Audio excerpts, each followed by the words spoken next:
Dy përmbytjet masive në muajin dhjetor të vitit kaluar dhe në janar bën që më tepër se 400 hektar tokë bujqësore në fushën e Maliqit të ishin në ujë, duke shkaktuar dëme të mëdha tek fermerët. Në atë kohë, ishte ministri bujqësisë ai që premtoi dëmshpërblimin për fermerët, por kjo gjë ende nuk ka ndodhur.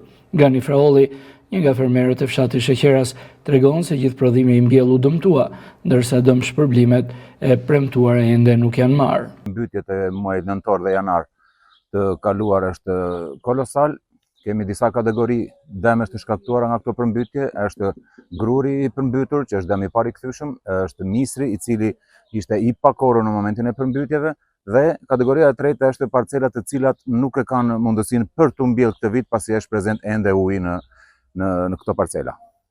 Nga ana e bashkisë janë marrë të gjitha masat, së bashku me grupet e punës në bashkëpunim me Agjencinë Rajonale të Ekstensionit Bujqësor, janë bërë proces verbalet për çdo familje, për çdo fermer të prekur, asnjë nuk është përjashtuar nga ky regjistrim, që është bërë sipas rregullave, janë përcjellë të gjitha dokumentat, shkresat në institucionet përkatëse dhe jemi në pritje të një përgjigje e cila ende nuk ka erdhur për fermerët. Vetëm mua personalisht më do 18 hektarë.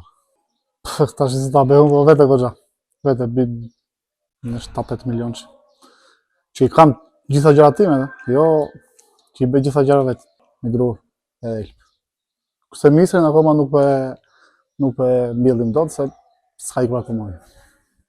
Plot.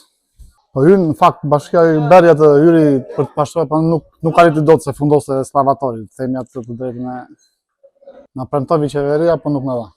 Një gjë të tillë e pranon edhe drejtori i bujqësisë në Bashkinë e Maliqit, Aurel Zenullari, kur thotë se fermerët kanë të drejtë për kërkesën e dëmshpërblimeve, të cilat ende nuk janë marrë.